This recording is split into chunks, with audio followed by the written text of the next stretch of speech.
레위기 17장입니다. 1절에서 9절. 레위기 17장 1절 9절은 회중의 성막문에서 레위기 17장 5절 6절 회중의 성막문에서 이 말씀이 반복돼요. 5절 6절까지 읽습니다. 이것은 이스라엘 자손이 빈 들판에서 드리는 자기들의 희생물을 가져다가 즉 그들이 그것들을 회중의 성막문으로 주께로 가져다가 제사장에 주어 주께 화평한 물로 드리게 하려 함이니 제사장 그 피를 회중의 성막문에서 주의 제단 위에 뿌리고 그 기름을 태워 주께 향기로운 냄새가 되게 할지니라. 네. 이거는 이제 회중의 성막문에서 나오는데 이제 성막이 세워지기 전에는 사람들이 어떻게 희생물 드리냐면 각자 자기가 제단을 만들어서 그 제단 위에 동물 놓고 드렸죠. 그럼 제사장이 누가 되는 거예요? 자기가 되는 거예요. 아브라함도 그랬고, 이삭도 그랬고, 야곱도 그랬고, 노아도 그랬고, 욥도 그랬고. 그러니까 어떻게 하냐면 제단 하나, 자기가 적당한 제단 하나 이제 보고 만든 다음에 그래서 희생물 잡아 올리고 자기가 제사장이 되는 거예요. 근데 회중의 성막이 딱 만들어진 이후부터는 레위 제사장밖에 없는 거죠. 그리고 아무데나 제단 세우면 난리가 나는 거죠. 끝장나는 거예요. 그리고 아무 데나 잡는 것도 안 되죠. 회중의 성막 문 앞에 잡아야 되니까. 회중의 성막이 세워졌다는 것은 이스라엘의 그 종교 체계, 더해 말하는 이 신앙 체계의 일대 전기를 마련하는 거예요. 그리고 나서 이제 가나안 땅에서만 이제 광야에서 성막이 있었지만 가나안 땅에 이제서도 이제 실로의 성막이 있었죠. 그걸 주의 집 성막 이랬고 솔로몬이 성전을 만들었을 때 성전이 만들어지면 또 이제 성막과 성전은 이제 완전히 또 체계가 달라져요. 이 법이 달라지는 겁니다. 근데 지금 오늘은 이 광야에서 회중의 성막문에서 그 이스라엘이 그때 광야에서는 사람들이 전부 다 집단 생활을 하니까 자기 땅에 있어서 뭐 여기다 집 짓고 저기 집 짓고 하는 게 아니라 그냥 성막을 기준으로 동서남북으로 지파들이 둘러 있기 때문에 무조건 다 이제 고기를 이제 희생물 한번 잡으면 성막문으로 가져오는데 이게 심지어 내가 식용으로 잡아도 이제 갖고 와서 피와 기름은 성막문에서 빼고 그 주님께 드리고 고기만 가져간 거였어요. 그 화평한 물로 드리고 그 식용으로 잡아도 나 이건 제 사용이 아니라 나 이거 우리 식구가 먹으려고 잡았다 해도 어떻게 잡느냐 하면 성막문에서 잡아서 성막문을 가져서 그래서 이제 피와 기름을 떼고 이제 고기는 이제 돌려주는 그런 식의 이제 시스템이었습니다. 그러다가 이제 성전이 만들어지면 뭐 다른 집하고 어떻게 고기 잡았다고 소 한 마리 잡았다고 예루살렘까지 올라올 수 없잖아요. 그 성전 체계에서는 그게 확 변하는 거죠. 법이 바뀌는 겁니다. 오늘 그 이야기를 좀 다루는데 이제 회중의 성막문에서 같이 기도합시다. 위대하시고 거룩하신 주 하나님 감사합니다. 하나님께서 오늘 주의 영을 충만케 하시고 주의 말씀을 주셔서 저희가 말씀을 잘 듣고 이 말씀을 잘 읽고 잘 이해하고 잘 깨닫고 잘 받고 잘 믿고 또 그 말씀을 잘 사용할 수 있도록 이 말씀을 본으로 삼아서 그 말씀대로 저희가 말씀을 사용해서 그 말씀대로 살아갈 수 있도록 도와주시고 말씀이 주는 인내와 위로 또 말씀이 주는 경고 또 말씀을 통해서 저희가 훈계와 배움을 얻게 하여 주시길 간구합니다. 전난 주하님 저희가 율법을 배우는 것은 그 율법대로 행하고자 함이 아니라 이 율법을 통해서 이 율법에 계시된 우리 주님과 율법을 통해서 주께서 우리에게 주시는 교훈과 배움과 훈계를 얻기 위함입니다. 하나님 도와주십시오. 은혜 베풀어 주십시오. 감사드리며 주의 성교답니다. 아멘. 예. 오늘 다룰 말씀은 회중의 성막문에서입니다. 이 말은 구약성경에서 45번 회중의 성막문에서란 말이 45번 등장하는 표현인데 광야에서 성막을 만들 때부터 나오는데 그 성막이라는 것은 당연히 이제 창세기 나올 수가 없는 거죠. 출애굽기부터 나와서 출애굽기, 레위기, 민수기에 42번이 나옵니다. 신명기에는 성막이란 말이 한 번이나 두 번밖에 안 나와요. 아론과 그의 아들들은 회중의 성막문에서 물로 씻었고 여기서 수소를 잡았고 이곳에서 순양의 고기와 바구니에 있는 빵을 먹었습니다. 제사장들은 회중의 성막문에서 번제물을 드렸습니다. 이 생물들은 언제나 회중의 성막문에서 잡았고 그 옆에 있는 제단 위에서 피를 뿌렸습니다. 회중의 성막문에서 백성들을 불렀고 자신을 정결하게 될 자는 회중의 성막문에서 자신을 주 앞에 보였습니다. 모든 기준이 회중의 성막문이었습니다. 광야에서 구름기둥 가운데서 주께서 나타나셨는데 구름기둥이 머문 곳이 성막문 위였습니다. 요소는 백성들 위해 상속 제비를 던져서 뽑았는데 상속 제비를 뽑을 때 어디서? 회중의 성막문 앞에서 제비를 뽑았습니다. 성경에서 성막문이란 말은 언제나 주 앞에서 성막문 앞에서 이 말은 주 앞에서 성막 안에 주님이 계신다. 성막이 주의 집이었단 말이죠. 그래서 이 동요로 사용이 됩니다. 레위기 17장은 헌물을 드리는 장소와 피의 속죄에 대해서 말해주는데 1절부터 6절은 도살당한 모든 짐승의 피는 식용이든 희생물로 드리는 것은 도살당한 모든 짐승의 피는 성막의 문에서 주께 드려져야 한다.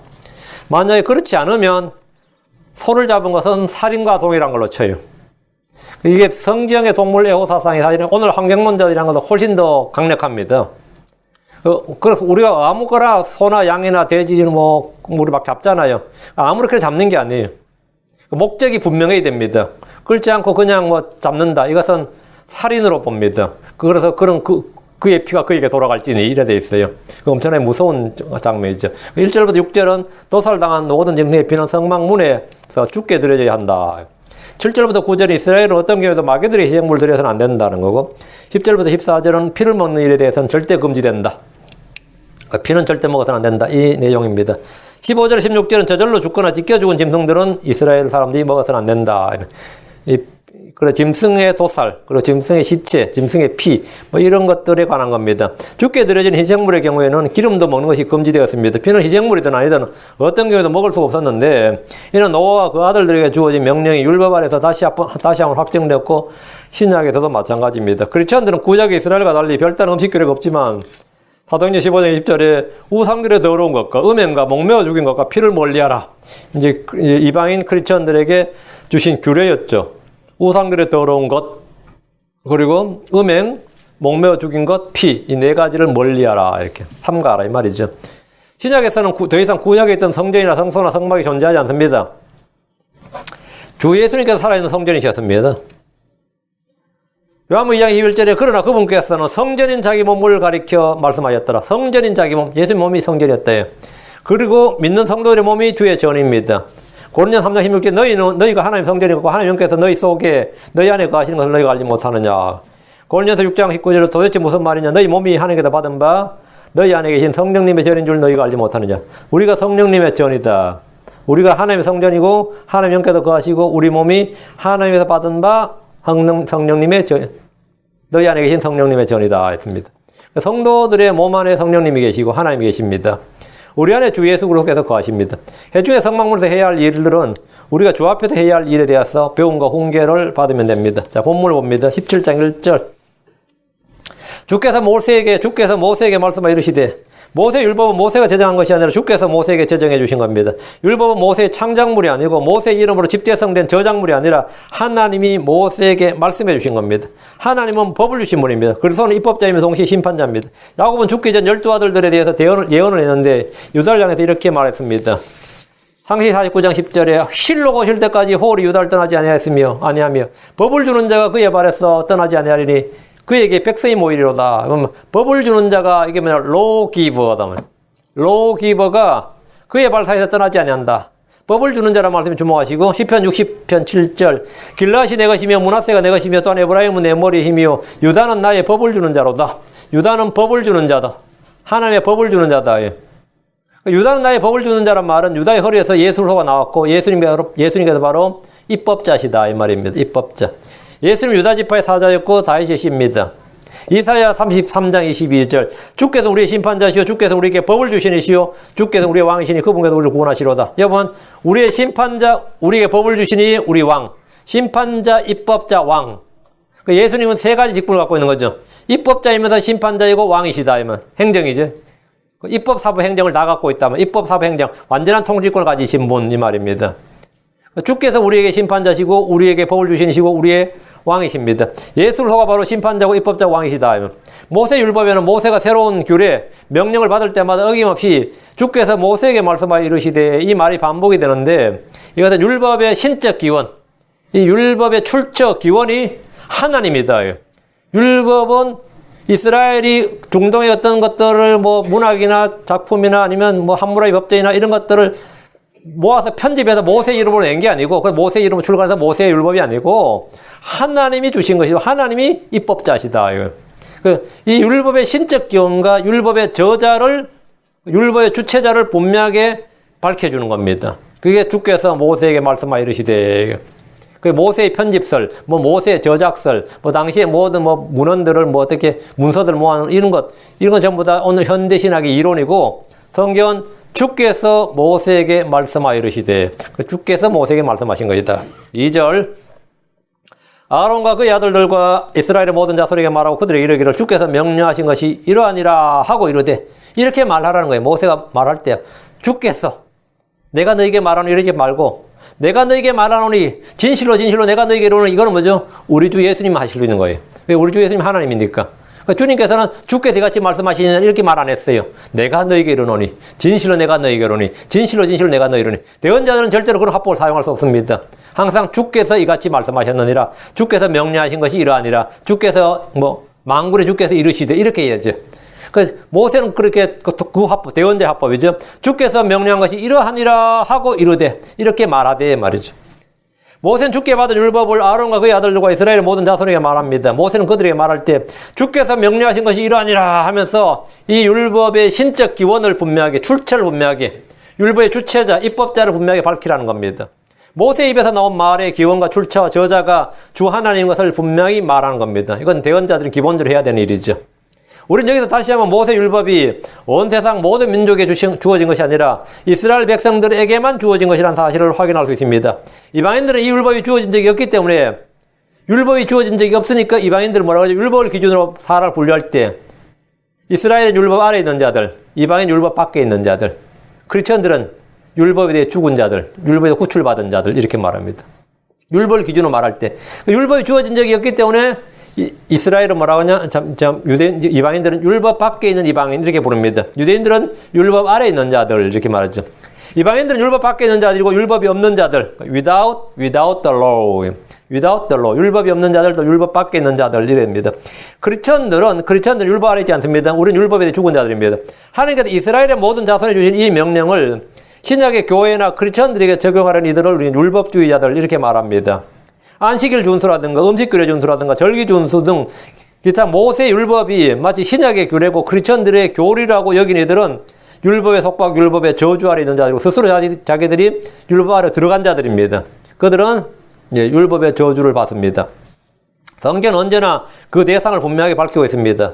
우리는 대상에 따라 진리의 말씀을 바르게 나누어 공부해야 됩니다. 주님께서 아론과 그의 아들과 이스라엘의 모든 자손에게 말하고 그들에게 이르기를 대상을 딱 규명해 주셨단 말이죠. 3절 이스라엘의 집에 속한 자 중에서 누구든지, 이것도 대사에 딱 나오죠. 율법은 이스라엘 집에 속한 자 중에서 누구든지 소나 어린 양이나 염소를 진영 안에서 잡거나 혹은 진영 밖에서 잡아서, 지금 율법은 이스라엘 집에 속한 자 중에서 라고 그 대상을 분명히 밝혀주고 있습니다.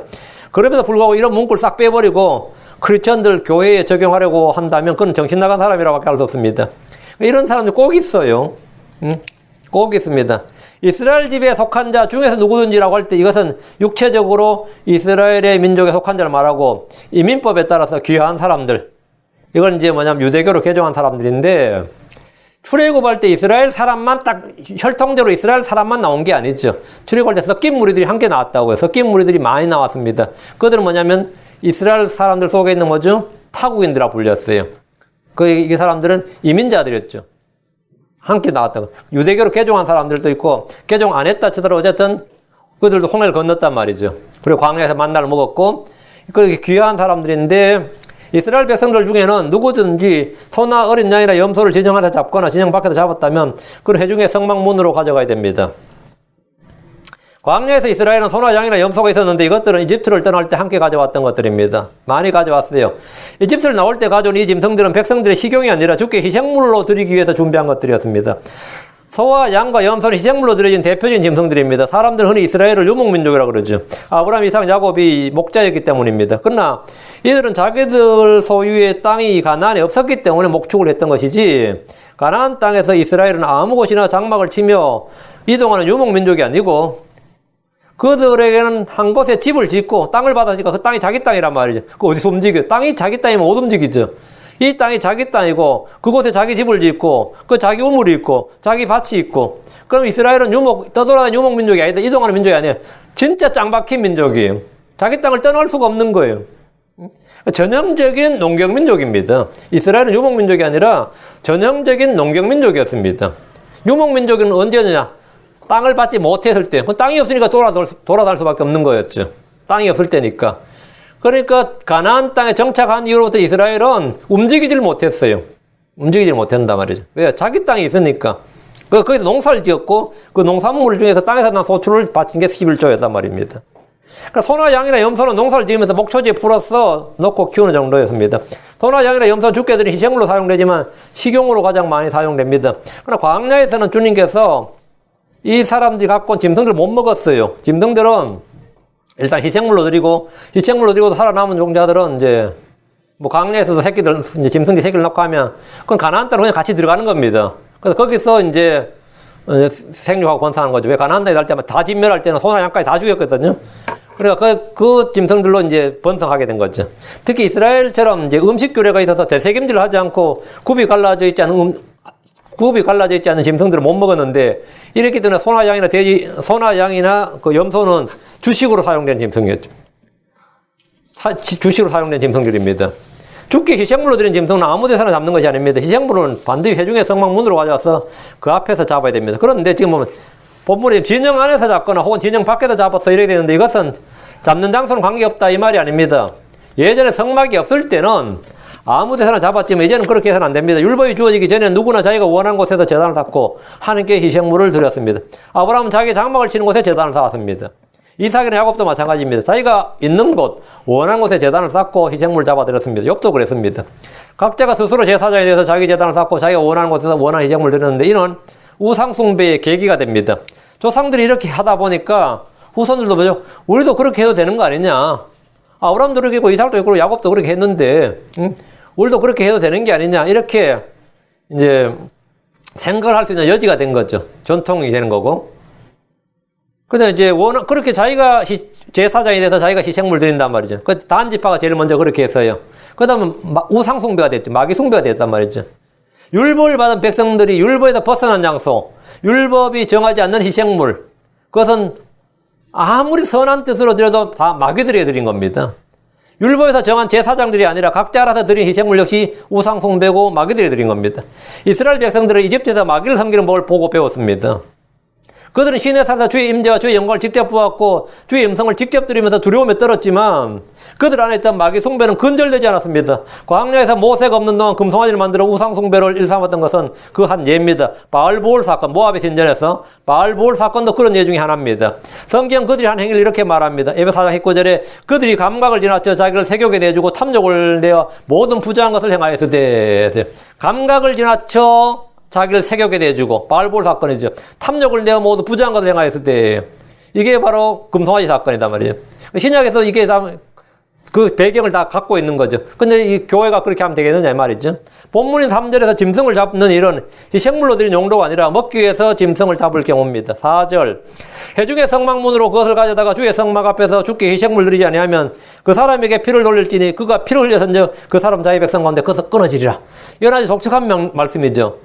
회중의 성막문으로 가져다가 이 소나 양이나 염소를 가져다가 성막 앞에서 주께 헌물로 드리지 않으면 그 사람에게 피를 돌릴지니 했잖아. 피를 돌릴지 이 말은 죽는다는 말이에요. 사형이라고. 그가 피를 흘렸은즉, 그 짐승을 잡았은즉 이 말이에요. 짐승이 피를 흘렸단 말이야. 그 사람 자기 백성 가운데서 끊어지리라. 그러니까 짐승도 잘 잡아야지 그냥 아무나 무작정 도축하면 안 됩니다. 미국이나 한국이나 이 법치국의 대부분 나라들은 도축은 허가 맞지 않으면 안 됩니다. 도축은 허가 맞지 않고 도축하는 건 다 불법이에요. 왜냐하면 위생 문제가 발생하기 때문에 엄격한 도축의 규정 요건이 있습니다. 소를 잡을 때든. 근데 이제 저희들 시골 살다 보면 뭐 허가 안 맞고 동네에서 돼지 한 마리 잡아가지고 동네 막 전부 다 나눠 가지고 그때 특히 뭐 돼지 파동할 때 그랬고, 소를 잡아서 나눠 먹는 거의 없었어요. 제 기억에. 돼지는 겨울에 자주 그랬어요. 뭐 개는 뭐 그냥 뭐 각자가 잡아 먹었고 그런 데 했는데, 원래 다 불법입니다. 엄격한 도축에 대한 규정이 있어요. 도축에 대한 규정이 있는데, 이스라엘의 도축 규정은 뭐냐면 광야에서 회중의 성막문으로 가져다가 이겁니다. 이거는 굉장히 중요합니다. 예. 자, 먹기도 잡는 경우인데, 자, 일단 뭐 진영 밖에서 잡은 고기든지 진영 안에 잡은 거지, 일단 회중의 성막문으로 가져오라고 하셨는데, 이것은 희생물로 드린 것이 아니라 식용으로 먹기 위해 잡은 거예요. 내가 식용으로 잡은 걸 왜 성막문으로 가져오라 하냐 말이에요. 일단 성막이 선 후로 희생물 드리는 소나 양이나 염소는 진영 밖에서 잡을 수 없습니다. 희생물로 드리는 소나 양은, 희생물로 드리는 소나 양 그냥 가져와야 돼요. 제사장 앞에 가져와서 거기서 잡는 거죠. 광야에서 백성들이 고기를 달라고 부르짖었던 적이 있습니다. 그들이 가졌던 소나 양이나 염소는 식용이 아니었기 때문에 잡아먹을 수가 없어서 막 고기 내놓으라고 난리를 쳤던 거죠. 만약 광야에서 백성들이 이집트에서 가져온 짐승들을 먹기 위해 잡는다면 그것들을 가져다가 주의 성막 앞에서 주께 헌물로 드려야 됩니다. 하나님께 먼저 드리지 않고는 그것을 잡았다고 해도 먹을 수가 없습니다. 잡은 고기를 제사장에게 가져와서 피를 빼고 기름을 주께 드려야 됩니다. 제사장이 주께 그 고기를 헌물로 드리고 피와 기름이 제거된 깨끗한 음식을 인정해서 먹어도 좋다. 율법에서 이거 깨끗한 음식 먹어도 좋다 하고 이제 돌려주는데 이것을 코셔라고 합니다. 지금도 코셔 인정. 코스코 가면 팔아요. 코셔라고 해가지고. 뭐 여러분 마트 같은 데 가면 코셔 인정 마크 있어요. 이건 전부 다 깨끗한 음식 먹어도 좋다. 이렇게 제사장이 도장 찍은 거죠. 피와 기름이 제거된 고기다. 피와 기름이 제거된 고기인데 주께 헌물로 드린 고기라는 뜻입니다. 요즘 한국에서 이슬람 음식인 할랄 공장이 막 세워지는데 이거 확 나죠. 할랄 공장이 세워지면 한국 사람이 그 공장 지배인이 돼가지고 하는 거 아닙니다.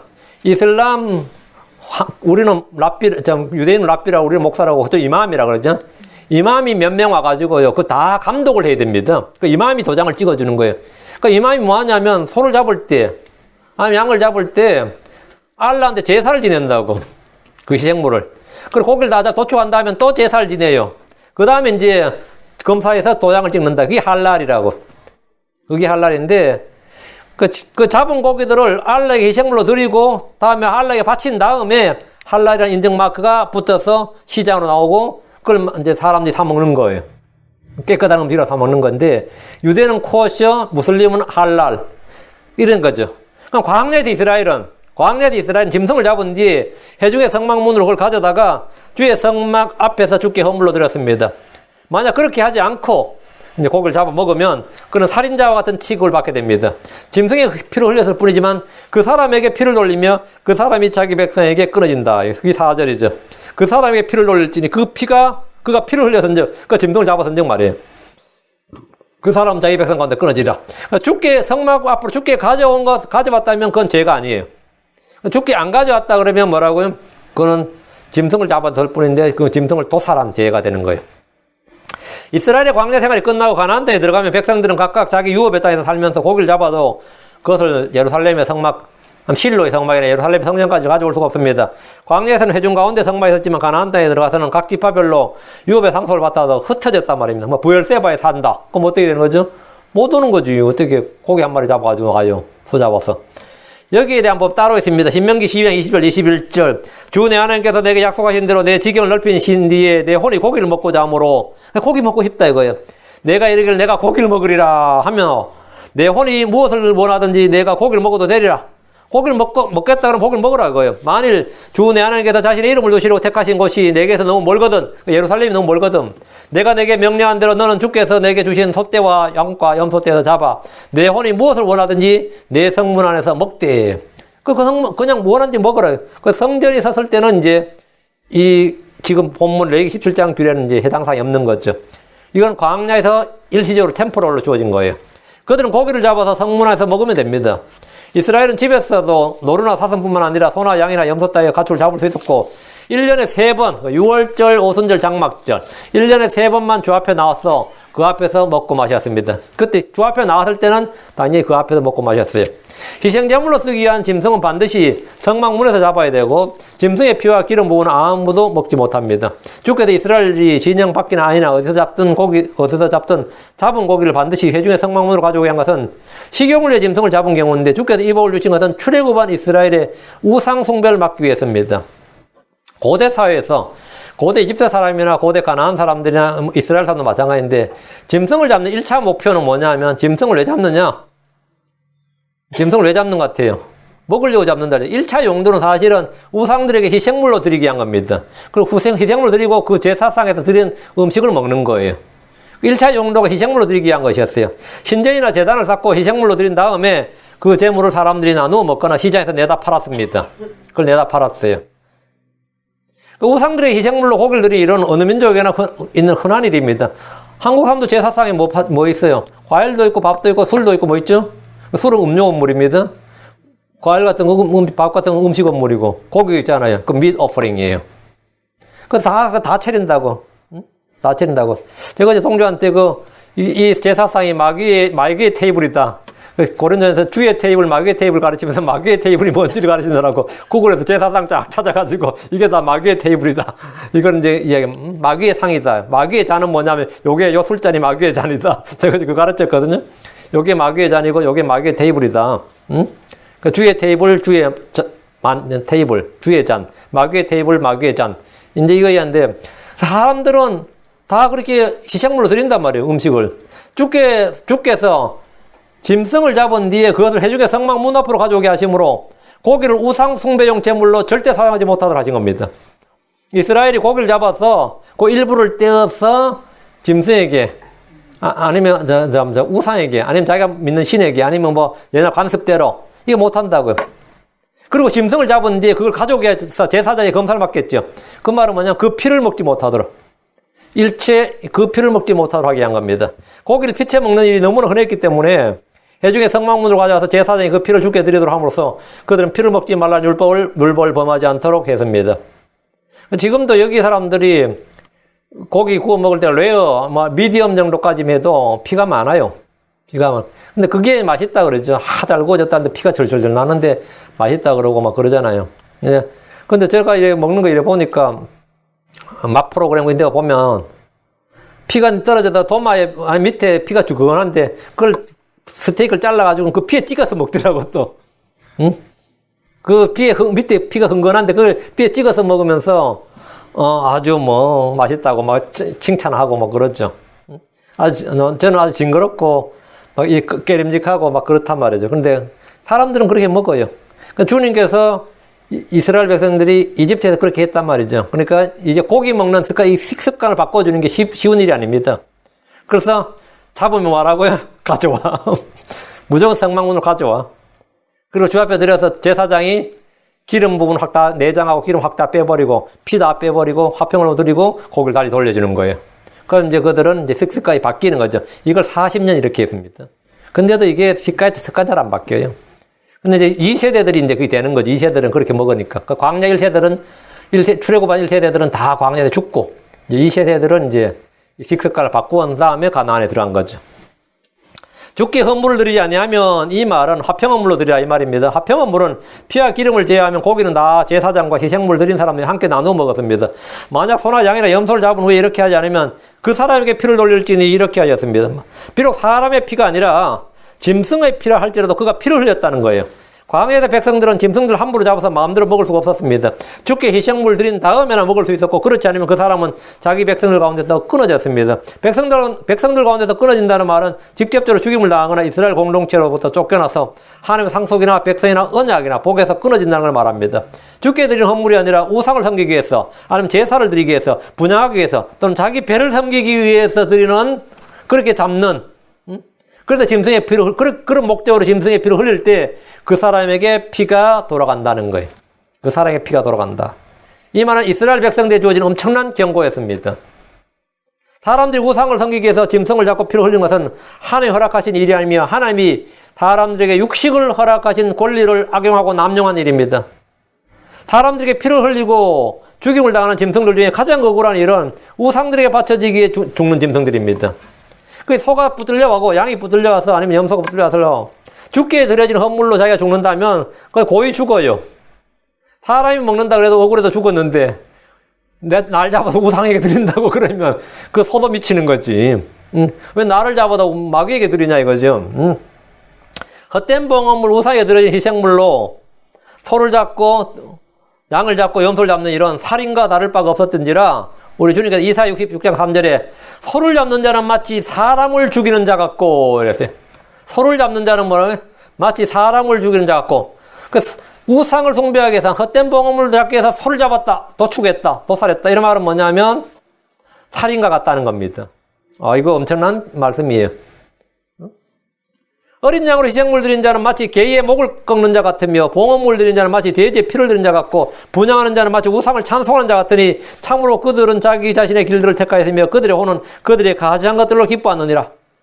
그 소나 양이나 어린 양을 잡는 거 이런 것들이 봉헌물 드린 것들이 그것이 죽게 제대로 드린 거 아니라 헛된 봉헌물이나 우상에 들어질 땐 것이 살인이고 개 잡는 거, 돼지 잡는 거 같은 것이다. 이거. 주님께서 사람들이 제사용으로 짐승을 잡을 때 그것을 사람을 죽이는 자와 같다고 하셨습니다. 하나님 짐승을 만드신 것은 사람들이 그것들을 죽여서 우상들에게 바치도록, 우상들에게 희생물을 드리도록 만드신 것이 아닙니다. 사람들이 육식을 허락하신 것도 그자보다 우상에게 바치란 것은 아니다 말이죠. 5절. 이것은 이스라엘 자손이 빈 들판에서 드리는 자기들의 희생물을 가져다가 빈 들판에서 드리는 희생물, 즉 그들이 그것들을 회중의 성막문으로 주께로 가져다가 제사장에 주어 주께 화평한 물로 드리게 하려니. 빈 들판에 드린 자기들의 희생물. 자, 광야는 전부 다 빈 들판이에요. 거기다 이제 잡았는데 그는 뭐 반드시 그것들을 회중의 성막문으로 가져오라 이거예요. 회중의 성막문으로. 그래서 주어서 제사장에 주어서 주께 화평한 물을 드리게 하렵니다. 하나님께서 이 법을 제정하신 이유와 목적이 나옵니다. 이스라엘 자손이 빈 들판에서 드리는 자기들의 희생물은 들판에서 고기를 먹기 위해서 짐승을 잡은 겁니다. 육식을 좋아하는 백성들은 매일 하늘에 내린 만나만 먹고 만족하지 못했습니다. 만나 자체도 사실은 육식이에요. 만나가 채식이 아닙니다.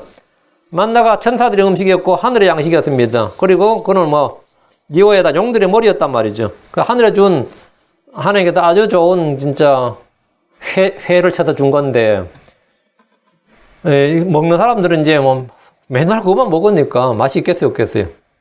성경 보면 고소하다고 되어 있어요. 고소해도 한두 번이지. 그래서 거기는 소도 먹고 싶고 양도 먹고 싶고 염소 먹고 싶은 거죠. 예, 우리 몸은 뭐죠? 땅에 속했기 때문에 몸이 땅에 속했으니까 땅에서 난 걸 먹고 싶은 거예요. 그게 몸의 바다. 그게 신토불이야. 그걸 신토불이라 그래요. 몸과 뭐라고? 흙은 둘이 아니다잖아요. 이건 그 사람들 진리를 아는 거지. 그래서 하늘의 음식을 줘도 그건 별로 안 맞는 거죠. 그러니까 그들은 빈 들판에서 고기를 잡아 먹곤 했는데 이때 잡은 고기를 회중의 성막문으로 주께 가져다가 제사장에 주어 주께 화평한 물로 드려야 합니다. 신명기 12장 15절에 그래도 불구하고 주 내 하나님께서 내게 주신 복에 따라 내 혼이 무엇을 원하든지 내가 내 모든 성문 안에서 그것을 잡아 고기를 먹을 수 있나니 부정한 자든 정결하자든 순노로 솟아서 먹듯이 그것을 먹으려니와. 육식은 오케이다 이거예요. 성문에서 그걸 잡아서 먹으라 이거예요. 고기를 잡아 먹는 건 자유다. 그러나 먼저 주께 드리라고 했는데 이는 고기 일부를 떼어서 우상들에 드리는 이방인들의 풍습을 행하지 못하도록 하기 위함입니다. 고대의 사냥꾼들은 빈들에서 짐승을 사냥하면 사냥감을 준 신들에게 감사를 드리곤 했고 그것의 고기를 먹을 때는 일부를 떼어서 그 짐승을 사냥하게 해준 신에게 감사를 표하기 위해서 던졌습니다. 바쳤어요. 꼭 희생물 안 드려도. 농경민족도 마찬가지죠. 이집트나 가나안 족들은 짐승을 잡으면 자기들의 신들에게 감사를 드렸습니다. 제가 자란 시골에서는 무슨 음식을 먹을 때, 떡을 먹을 때든지 들에서 먹을 때는 혹시 들어보셨는지 서울 사는 사람은 모르겠다. 예, 고시래 맞아요. 고시래 뭐 다 달라요. 고수래 이런데 음식물 좀 떼어서 던지는 사람도 있습니다. 저희 할머니도 늘 그랬어요. 내가 학교에서 그 뜻을 몰랐어요. 근데 중학교 가서 선생님들도 그 뜻을 몰랐어요. 내가 나중에 이게 사전을 찾아봤어요. 왜 자꾸 저걸 하냐. 이렇게 부르는데 뭐 여러 가지 설이 있지만 그중 한 가지가 곡식의 신이 고시입니다. 고시가 곡식의 신이고 그래서 음식을 먹기 전에 먼저 곡식을 담는 고시에게 예의를 차린다면서 고시에게 예의에 따라서 고시래. 고시래에서 고수래, 고시래, 고시네 이렇게 해서 부르는 거 이제 미신이죠. 그 사실은 미신이 아니라 우상숭배입니다. 그래서 음식을 던지는 거예요. 시골 사람들에게는 농사를 짓는 시골 사람들은 자연스럽고, 자연스럽게 하더라고. 나는 그녀가 짐승들에 주는 줄 알았더니만, 그렇게 하는 거예요. 이집트나 가나안 땅에서 짐승을 잡으면 이런 식으로 우상들에게 예를 표하는 무속과 미신 행위들이 많았습니다. 이스라엘 난이 그걸 배워왔고요. 하나님 이스라엘에게 이런 이방 풍습이나 우상 숭배의 풍습을 일체 금하시고 잡으면 뭐라고요? 제사장에게로. 일단 성막문으로 가져와서 제사장에게 가져오라 이거예요. 그리고 주께 화평을 드려라. 다른 누구 이름도 부르거나 누구에게도 그 일부를 떼서 던지거나 이름을 부르거나 그렇게 해서는 안 된다. 바치면 안 된다 이거. 아직 하나님께만 바치도록 했습니다. 주께 화평을 드리라는 말씀은 제사장이 고기와 피와 기름을 취해서 우상들, 이방신들, 잡신들에게 바치는 따위 일을 일체 금하고 그것들을 주께 바치고 나머지 고기는 짐승을 잡은 사람들에게 먹게 하신 겁니다. 짐승의 피를 흘린 사람은 그 피를 주께 드린 것이므로 그 피가 자기에게 돌아가지 않았습니다.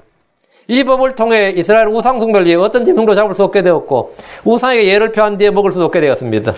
하나님 광야에서 이 법을 통해 이스라엘이 아무 곳에서나 짐승을 잡아 우상에 바친 뒤에 먹는 일을 못하도록 하신 겁니다. 소나 양이나 염소를 잡으면 무조건 반드시 주의 성소로 가져와서 제사장을 통해 주께 드리게 함으로써 우리에게 먹을 것을 주시는 분, 우리가 감사하고 경배하는 분이 누구신지를 분명하게 알려주신 겁니다. 이 법을 통해 이스라엘은 고기를 잡아먹는 일에서 주를 기억하고 주께 영광을 돌립니다. 바울이 고린도전서 10장 31절에서 그러므로 너희가 먹든지 마시든지 무엇을 하든지 모든 일을 다 하나님 영광을 위하여라 할 때 먹든지 마시든지 할 때 이것이 바로 이 율법을 배경으로 하고 있는 겁니다. 이 율법을 배경으로 지금 이 말씀을 하는 거예요. 6절 제사장 그 피를 회중의 성막문에서 주의 제단 위에 뿌리고 그 기름을 태워 주께 향기로운 냄새가 되게 할지니라. 백성들이 잡은 짐승들의 피는 회중의 성막문에서 주의 제단 위에 뿌리고 그 기름을 태워 주께 향기로운 냄새가 되게 했습니다. 피는 육체의 생명입니다. 짐승의 피는 짐승의 생명입니다. 사람의 피는 사람의 생명입니다. 주 예수 그리스도의 피는 하나님의 생명입니다. 주님은 사람의 피를 흘리는 사람은 사람에 의해 자기 피를 흘릴 것이라고 하셨듯이 짐승의 피를 흘리고 그것을 먹는 자도 마찬가지입니다. 자, 7절 또 그들이 전에 마귀들을 따라 음의 길로 갔으나 다시는 그 마귀들에게 희생물을 드리지 말지니 이것은 그들의 대대로 그들에게 영원한 복귀가 될지니라. 지금 이거죠. 그들이 전에는 뭐라 마귀들을 따라 음의 길로 갔다 이거예요. 그리고 마귀들에게 희생물을 드렸다. 그래 지금 이제 다시는 그 마귀들에게 희생물을 드리지 말지니라. 하나님 광야의 백성들에게 그들이 전에 이집트에서 했던 일을 말씀해 주셨습니다. 또 그들이 전에 마귀들을 따라 음의 길로 갔으나 이집트에서 이스라엘 사람들은 마귀들에게 희생물을 드렸습니다. 요셉이 죽고 난 후에 그들이 이집트에 동화되었고 이집트 사람들의 종교와 문화, 풍습 등에 익숙해졌습니다. 그들이 먹는 고기, 그들의 종교, 그들의 문화, 그들의 풍습. 그들의 고기를 먹고 음식도 그들이 먹는 대로 먹었어요. 뭐 음식 규례가 있었던 것도 아니고. 그래서 고기를 잡을 때는 고기를 잡으면 당연히 그들의 신들이 감사하고 그렇게 어쨌든 말로든 뭐로든 그렇게 당연히 그렇게 했습니다. 그 고린도 교회도 마찬가지. 고린도도 워낙 우상숭배 심했던 곳이라서 고기가 항상 그 신전에 먼저 바쳐졌어요. 그래서 이제 나온 게가 고기 시장에서 파는 물건들 나오죠. 다 그런 것들입니다. 이스라엘에 대한 파라오의 적대적 이민 정책이 아니었다면 이스라엘은 이집트에 충분히 동화되고 남았을 겁니다. 이때 사실은 이집트의 파라오가 바보 같은 짓을 한 거죠. 차라리 점점 이스라엘 우대에 있으면 이스라엘은 이집트 되는 거예요. 이렇게 독립하겠다 안 하고 그냥 이스라엘과 이집트는 하나가 되어버린 거 충분히 동화되고 남았을 겁니다. 그런데 이게 요셉을 알지 못했던 파라오가 아시리아 사람이었어요. 그래 아시리아 사람이다 보니 이 아시리아 사람이 파라오가 되다 보니까 자식이가 딱 보니까 이스라엘 정권, 이스라엘 민족이 보니까 인구가 적지 않은 거예요. 고센 땅에 사는데 잘못하면 영토 분할을 할 가능성이 있다. 영토 분할을 요구할 수도 있고. 그러니까 미국이 지금 제일 걱정스러운 게 이 서든 캘리포니아에 멕시칸이 너무 많다 이거야. 근데 분명히 서든 캘리포니아의 독립을 요구하면 어떻게 되지? 이 영토 분할에 대해서 가장 지금 이 걱정을 많이 해요. 미국 정치 의회에서도. 이 서든 캘리포니아가 영토 분할을 요구하지 못하도록 굉장히 그걸 많이 하고 있습니다. 그럼 이제 멕시칸 그쪽에서는 우리를 너무 모함한다. 우린 그럴 일 없다. 근데 그건 아무도 몰라요. 지금 스페인에 있는 오른쪽 도시 있죠. 그 도시 이름이 뭐더라? 요즘 독립운동 많이 하던데. 우린 스페인이 아니다 하면서, 지금 요즘 하거든요? 그럼 스페인 애들 완전 미쳐버리죠. 그건 아주 중요한 도시고 큰 도시인데, 그 사람들은 그쪽인가? 그쪽이 지금 영토 분할 독립을 요구한다고요. 그건 언제든지 터질 수 있는 일이에요. 서든 캘리포니아도 잘못하다가는 진짜 그럴 가능성이 높다. 지금 이렇게 보고 있어요. 근데 이제 이 파라오도 이제 딱 보니까, 이거 이집트에, 이제 여기 고센 지역에 있는 이스라엘은 이집트의 잠재적 불안 요소고 정권의 위협이 된다. 이렇게 해서 극도의 박해를 가하면서 이들은 이집트에서의 탈출을 소망하게 되었습니다. 지금까지는 잘 살았어요. 그냥 잘 살고 동화돼 잘 살았는데, 극심하게 탄압을 하니까, 박해를 하니까, 고난과 박해로 이제 죽게 부르짖게 된 겁니다. 이때 죽게 부르짖었습니다. 이들은 광야로 나와서 주의 율법을 받았습니다. 주님은 그들이 전에 마귀들을 따라 음의 길로 갔다는 사실을 말씀해 주시면서, 다시는 그 마귀들에게 희생물을 드리지 말지니라. 그럼 그 전에 뭐 했다는 거죠? 희생물 드렸단 말이죠. 이집트의 신들, 그 마귀들이라고 하면, 아툼, 타양신, 라, 하토르, 오시리스, 이시스, 세스, 네프티스, 호루스, 아누비스, 토트, 말할 수 없이 많습니다. 하나님은 다시는 그 마귀들의 희생물 드리지 말라, 이렇게 한 겁니다. 이것을 그들의 대대로 영원한 법규로 제정하셨습니다. 어떤 짐승을 잡아서 이들의 희생물 드리지 말라는 겁니다. 그들은 하나님께 희생물 드리지 않고 마귀들에게 드렸는데 자기들이 섬기는 우상들이 마귀들인 줄도 모르고 그냥 신들이라고 불렀던 겁니다. 동양 사람들은 죽은 조상들조차도 신들로 생각해서 사람이 죽으면 신들이 된다 생각해가지고 섬기고 희생물을 드리는데 마귀들에게 드리는 겁니다. 마귀들 드린 거예요. 신명기 32장 17절에 그들이 하나님께 희생물 드리지 않냐고 마귀들에게 드렸으되 곧 자기들이 알지 못하던 신들 너희 조상들이 두려워하지 아니하던 신들 새로 일어난 새로운 신들에게 드렸도다. 새로운 신들 알지 못하던 신들 무슨 신들은 다 뭐라고요? 마귀들에게. 너희들이 말한 신들은 다 마귀들이다 이거예요. 조상들이 조상들 신들은 지금 새로 알게 된 신들은 그들은 다 마귀들이다 이거예요. 조상신 마귀들입니다. 조상신이란 건 없어요. 관우장군 모신다 마귀입니다. 응? 우리 아버지, 우리 어머니 우리 아버지 어머니 기일 지킨다 마귀들에게 희생물 드린 겁니다. 하나님 이스라엘 우상 숭배를 마귀들에게 희생물 드린 것이라고 분명히 말씀하고 있습니다. 이들은 마귀들에게 짐승들만 바친 것이 아니라 자기 아들 딸들로 바쳤습니다. 시편 106편 37절에 참으로 그들이 자기 아들 딸들을 마귀들에게 희생물로 바쳤으며 이건 다 그들이 배운 겁니다. 지금 이방인들이 드린 각종 제사는 다 마귀들에게 드린 것입니다. 명절에 하늘에 드린 고사가 있죠. 사업 같은 거 할 때, 건물 같은 거 지을 때, 영화 제작할 때 다 고사 지낸다 그러죠. 누군지 모르지만 언노운가 알지 못하는 신에게 하여튼 성공하게 해달라고 축복해달라고 비는데 그 고사, 조상들이 드린 제사에 대해서 성경은 뭐라 그랬냐. 고린도 10장 20절. 그러나 내가 말하건대 이방인들이 자기들이 희생물로 드린 것들을 하나님께 희생물로 드리지 않냐고 마귀들에게 드리나니 나는 너희가 마귀들과 교제하는 걸 원치 아니하노라. 마귀들에게 드린다 이거예요.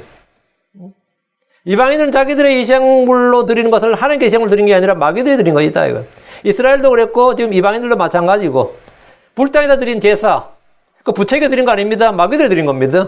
무당을 불러놓고 드린 제사 당연히 마귀들이 드린 겁니다. 전통 문화와 고유한 민족의 풍습이라고 행해지는 각종 제사들이 모두 마귀들에게 드리는 겁니다. 마귀들이 드린 거예요. 여러분 무당이라는 이런 사람들이 하는 여러분 제사 한번 드리면 구단문하고 제사 먹는데 제대로 드리는 그 무당 불러서 드리면 얼마 들 것 같아요? 기본 10,000불입니다. 기본 10,000불. 좀 거나하게 하면 20,000불, 30,000불 들어요. 기본. 여러분 교회 오는 게 비쌀 것 같아요. 교회 와서 11조 내는 게 비싸다 싶죠? 무당한테 드린 것 비하면 아무것도 아닙니다. 11조는 그 타종교에서 그 소위 말해 연보하는 것에 비하면 아무것도 아니에요. 그 장난 아닙니다. 그 불당에 절에 그 사람들 불당 연보 그 장난 아닙니다. 내가 무당으로 사는 이유 이런 책이 있어요. 신세대 점술사 무당 진선미 제가 그 책을 쓴 이 책을 쓴 한 무당은 무속의 세계에서 활동하는 80%가 교회를 거쳐서 무속의 세계로 들어왔다. 이렇게 그 책에 되어 있습니다. 자기도 조직신학까지 공부했고 나름 열심히 교회에서 활동하던 사람이었다 이거예요. 지금 플로리다 템파베이에서 열린교회라는 교회에 주명식 목사라고 있는데 책을 이번에 한 권 냈는데 제목이 무당 엄마 목사 아들이에요. 책 제목이. 자기 엄마가 무당이고 자기가 이제 목사예요. 무당 엄마 목사 책 제목이 홍성사가 기독교 이쪽 출판사입니다.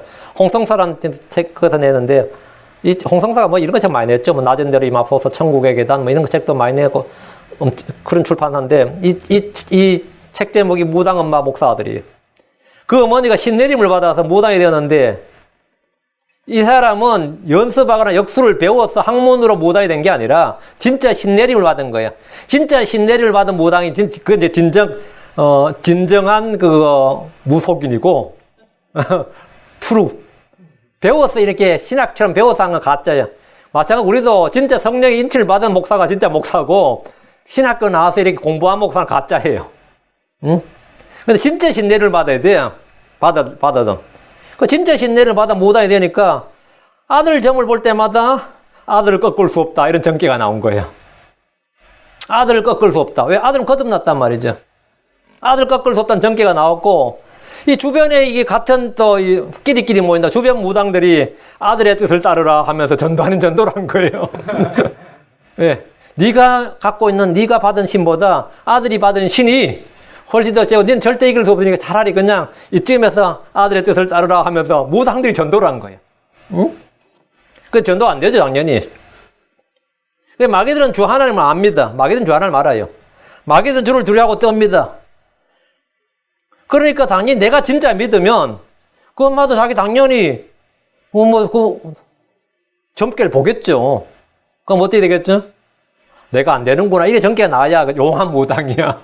그렇지 않으면 그 용한 무당 아니에요. 아니면 내가 가짜야. 내가 지금 교회는 다녔는데 진짜 예수 믿는 게 아니야. 내 안에 성령이 없는 거야. 그러면 그런 점괘가 안 나오는 거야. 둘 중에 하나야. 이 무당이 가짜지 내가 가짜 크리스천이든지. 내가 진짜 크리스천이고 이 사람이 진짜 무당이면 제대로 나와요. 그게 뭐냐면 난 이길 수 없다. 그러니까 이 목사가 지나가도 이제 진짜 목사가 지나가면 진짜 신내림 받은 무당 거래요. 응? 아, 당신이 믿는 신이 최고 신인 걸 나도 안다고. 나도 그래서 절절 맨단 말이에요. 무당들은 마귀들은 뭐래? 주를 두려워하고 떱니다. 하나님을 믿고 떨어요. 그런데 성도들에게 소위 말하는 크리스천들에게 이런 하나님의 능력이 안 나타난단 말이에요. 왜 안 나타나느냐? 그 사람 역시 마음에 우상을 섬기고 있기 때문입니다. 그러니까 그 무당 엄마도 뭐라고? 니하고 나하고 같은 업종에 있는 사람인데 이런단 말이지. 같은 업에 종사하는 사람끼리 same kind인 줄 알아버리는 거지. 응? 그리고 그런 분들은 이제 한번 설득해서 교회를 데려오면 야, 너희 교회에 그 강단에도 진짜 귀신들 덜덜 하더라. 이렇게 간증을 해줘요. 자기 눈에 그게 보인단 말이지. 교회에 오니까 귀신들이 덜덜 하더라 이거예요. 응? 그리고 너희 목사님들도 좀 더 능력을 받아야겠더라. 뭐 이러고. 이거 진짜 골때리기 근데 영적인 말이 막 통해. 근데 그게 제가 지금 구글에서 무당 엄마 목사들 걸 찾아서 읽은 거예요, 제가. 이걸 찾아서 읽어봤는데, 굉장히 진솔이 잘 써 있더라고요. 근데 그분은 이제 지금은 회심해서 구역장이 되고 지금 권사님이 되셨더라고. 구역장이 되는데, 근데 그 어머니 간증이 너무 웃기는 게, 이 목사들이란 사람이, 당신이 그 신을 볼 수 있는 투시 능력도 있고, 그런 검증께도 있으면, 그거를 교회 와서 예언의 능력을 쓰고, 다른 사람이 그걸 기룡하고 봐주면 얼마나 좋겠는데, 이러더라는 거예요. 교회 목사가. 내가 마귀의 능력으로 그걸 하는데, 이제 성령을 받았는데, 그래 내가 그걸 싹 끊어졌는데, 그걸 왜 버리냐고, 그 좋은 능력을. 이 목사들이라는 사람이 전부 다 마귀의 사역자들이었던 거예요. 응? 이 목사들이라는 사람 다 마귀의 사역자들이었다고. 그러니까 이스라엘이 다 이스라엘이 아니고, 크리스천이 다 크리스천이 아니고, 내가 신자로 다 신자가 아니에요. 이게 확실히 드러나요. 확실히 드러나요. 우리가 전에는 우상에게 이끌림을 받았습니다. 마귀를 섬겼습니다. 그래, 이제 다시는 마귀들에게 희생물 드리거나 섬기지 말아야 됩니다. 자, 8절입니다. 너는 또 그들에게 말하라. 이스라엘의 집사람이나 너희 가운데 머무는 타국인 중에 누구든지 번제물에 희생물 드리고 하나님 모세에게 이 법의 적용 대상을 다시 지정해 주었습니다. 이스라엘 집사람 또 너희 가운데 머무는 타국인. 이스라엘 집사람이나 너희 가운데 머무는 타국인이라고 정해 주셨는데 이스라엘은 출애굽할 때 순수 이스라엘 사람들 외에 섞인 무리들이 많이 나왔기 때문에 그들 가운데는 머무는 타국인들이 있었습니다. 출애굽기 12장 37절 38절에 이스라엘 자손이 람셋에서 떠나 숫곳에 이르렀는데 아이들 외에 걷는 남자가 약 60만 명이었으며 섞인 무리와 양떼와 소떼와 힘이 많은 가축도 그들과 함께 올라왔더라. 섞인 무리와 양떼, 소떼, 많은 가축들도 그들과 함께 왔다 했어요. 그죠? 이 많은 가축들이 바로 이제 지금 여기 나오는 이제 이 가축들 잡을 때 이렇게 하라 이 말이죠. 광야의 백성들 중에 섞인 무리들은 언제나 문제를 일으켰습니다. 민수기 11장 4절에 그들 가운데 섞여 사는 무리가 탐욕에 빠지며 이스라엘 자손도 다시 울며 이르되 누가 우리에게 고기를 주어 먹게 할까? 섞인 무리들이 난리친 거죠. 느헤미야는 이들을 이스라엘로부터 분리시켰지만 광야 이스라엘은 이들과 함께했고 이들은 모두 광야에서 죽었습니다. 이스라엘의 집 사람이나 그들 가운데 머무는 타국인 중에 누구든지 번제물에 희생물 드릴 때 동일한 법에 적용을 받습니다. 민수기 15장 16절에 너희에게나 너희와 함께 머무는 타국인에게나 한 법과 한 관례를 적용할지니라 했습니다. 그렇지 않으면 그들은 이스라엘 속에서 분리하거나 다른 나라로 이민을 가야 됩니다. 이스라엘의 이민법은 속지주의 원칙에 따라서 그 땅에 사는 한 같은 율법에 적용을 받습니다. 이곳 미국에서 범죄한 외국인들은 미국의 법을 따라서 미국의 법에 따라 처벌받는 것 같은 한 법이에요. 전 세계 어느 나라나 마찬가지입니다. 레위기 4장 22절 너희는 타국인에게든지 너희 나라 사람에게든지 한 종류의 법을 취할지니라. 나는 주 너희 하나님이니라. 너희는 타국인에게든지 너희 나라 사람에게든지 한 종류의 법을 취할지니라. 법에는 뭐냐고 적이 없다요. 민족의 구분이 없다 이거. 그 땅에 살면 다 하나님의 땅에 하나님 주신 땅에 살면 한 법을 적용할지니라. 율법 이스라엘에 사는 타국인들을 법적으로 우대하지도 않았고 법적으로 차별하지도 않았습니다. 9절. 회중의 성막문으로 그것을 가져다가 주께 드리지 아니하면 바로 그 사람은 자기 백성 가운데서 끊어지리라. 번제 업무나 희생물은 누구라도 반드시 회중의 성막문으로 그것을 가져다가 주께 드리지 않으면 그 사람은 자기 백성 가운데 끊어집니다. 이건 지금 광야에서 성막, 회중의 성막이 있을 때 이야기입니다. 이는 더 이상 언약의 백성, 하나님의 상속 백성이 아니란 말입니다. 번제 업무나 희생물 주께 드리지 않으면 그것은 마귀들에게 드린 겁니다. 그 결과는 자기 백성에게 끊어지는 겁니다. 우리는 마귀에게 경배해서는 안 됩니다. 마귀 이름을 부를 필요도 없고 마귀를 섬길 필요도 없습니다. 우리는 모든 걸 다 뭐냐? 하나님께다 주셨고 하나님께다 향유하게 하셨고 하나님께서 우리에게 하나님께 감사하고 하나님께 모든 걸 돌리면 영광을 돌리면 됩니다. 모든 걸 하나님께. 예. 오늘은 여기까지 하고 예. 다음 10절부터는 이제 16절까지 다음 시간에 짐승의 피, 속죄의 피에 대해서 이제 다루겠습니다. 잠깐 기도합시다. 위대하시고 그런 주안에 감사합니다. 하나님, 오늘 주의 말씀을 아침부터 이 시간까지 전했습니다. 전파된 모든 말씀이 헛되이 돌아오지 아니하시고 하나도 땅에 떨어지지 아니하고 하나도 깨어지거나 부서지지 아니하고 모든 말씀 1.1획도 어제는 남김없이 다 저희 안에서 성취되기를 원합니다. 아버지 도와주십시오. 그래서 저희가 믿음과 이 하나님 말 믿음을 잘 받아서 이 모든 말씀 믿음과 잘 결합해서 모든 말씀이 다 열매를 맺고 모든 말씀이 자라나게 하여 주시고 저희 자신이 무엇보다 강건하게 힘을 얻게 해 주시고 아버지 저희가 우리 주 예수 그리스도를 증언하는 그런 성도를 되도록 도우시길 간구합니다. 아버지 저희가 주님의 표적이 되고 아버지 주님께서 저희를 인정하시고 받아주시는 그런 아들들이 되도록 도와주시고 아버지 주님의 선한 종 신실한 일꾼으로 쓰임받도록 도와주시옵소서. 아버지 무엇보다 말씀을 공부할 때 지혜와 명철을 주시고 지각을 열어주시길 원합니다. 그래서 주의 보에 나온 놀라운 것들을 늘 보게 하시고 아버지는 깨닫는 마음을 주시기를 원하옵고 이 말씀을 통해서 저희가 늘 새 힘을 얻고 저희가 새 생명으로 살아갈 수 있도록 더욱 풍성한 생명으로 이 어두운 세상, 이 약한 세상, 삐뚤어지고 왜곡되고 음란한 세상을 아버지는 승리하며 살아갈 수 있도록 도와주십시오. 감사드리며 주의 성기도합니다. 아멘.